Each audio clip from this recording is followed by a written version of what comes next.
आज खंडाळा तालुका मौजे वडगाव येथे गेले 15 ते 16 वर्ष त्या गावामध्ये रहिवासी असणारा जो नंदीवाले समाज आहे, जो भटका विमुक्त जाती प्रवर्गातील समाज विजयंती समाज आहे आणि या समाजाला काही ठराविक मंडळी त्यांना ग्रामपंचायतीच्या माध्यमातून वारंवार नोटीस देऊन त्या ठिकाणी त्यांना त्या जागेवरून हटवण्याचा प्रयत्न करीत आहेत। आजच आम्ही माननीय निवासी जिल्हाधिकारी साहेब पाटील साहेब यांना त्या नंदीवाली समाजाच्या वतीनं आम्ही आज या ठिकाणी त्यांचं वास्तव्य वस्तुस्थिती मांडण्याचा साहेबांसमोर प्रयत्न केलेला आहे आणि साहेबांनी या समाजाला न्याय देण्याचं या ठिकाणी आम्हाला आश्वासन देऊन आश्वासित केलेलं आहे। खरं तर वंचित बहुजन आघाडीचे राष्ट्रीय नेते श्रद्धेय बाळासाहेब आंबेडकर साहेब यांच्या नेतृत्वाखाली संपूर्ण महाराष्ट्रावर जो वंचित समाज आहे, जो दलित समाज आहे, या समाजाला त्यांच्या मूलभूत सुविधा मिळवून देणं, त्यांना त्यांचा हक्क प्राप्त करून देण्यासाठी वंचित बहुजन आघाडीच्या वतीनं आम्ही कायमस्वरूपी लढत असतो।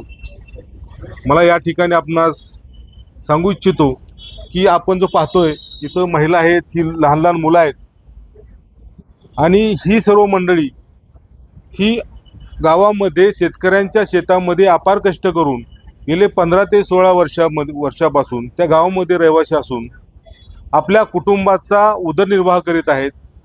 अभिमानाची बाब अशी आहे की हे कुटुंब हा समाज हा पूर्णपणे भटका विमुक्त समाज आहे। मात्र या समाजातील जे कुटुंब प्रमुख आहेत, ह्या बऱ्याचशा कुटुंब प्रमुखातील बरीचशी जी लहान लहान मुलं आहेत, ही मुलं तिथल्या गावातील प्राथमिक शाळेमध्ये शिक्षण घेत आहेत। त्याचबरोबर काही मुलं आणि मुली उच्च शिक्षणासाठी खंडाळा किंवा शिरवळसारख्या शहरामध्ये जाऊन त्या ठिकाणी महाविद्यालयीन उच्च शिक्षणसुद्धा घेत आहेत।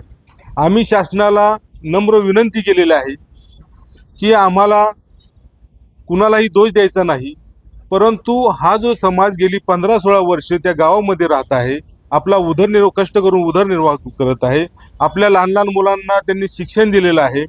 आजही काही मुलं वेगवेगळ्या खेळामध्ये प्रावीण्य मिळवत आहेत।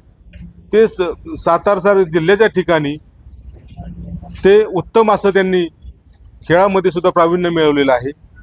काही मुलं मुली पोलीस भरतीमध्ये ते उतरत आहेत, मात्र त्यांना जो अन्न वस्त्र निवारा, तो निवाऱ्याचा त्यांचा जो प्रामुख्याने प्रश्न आहे, ग्रामपंचायतीने त्यांना वारंवार नोटीस दिल्यामुळं हे जी कुटुंब आहेत ही पूर्णपणे भयभीत झालेले आहेत। खरं तर प्रशासनाने त्यांना जी जागा आहे ती जागा फक्त रहिवासी कारणासाठी ही मंडळी वापरत आहेत। त्या जागेचं शासकीय नियमानुसार नियमितीकरण करावं। त्याचबरोबर ही जी शाळेत शिकणारी जी मुलं आहेत, त्या मुलांना जे आवश्यक असणारे दाखले आहेत हे त्यांना दाखले मिळवून द्यावेत।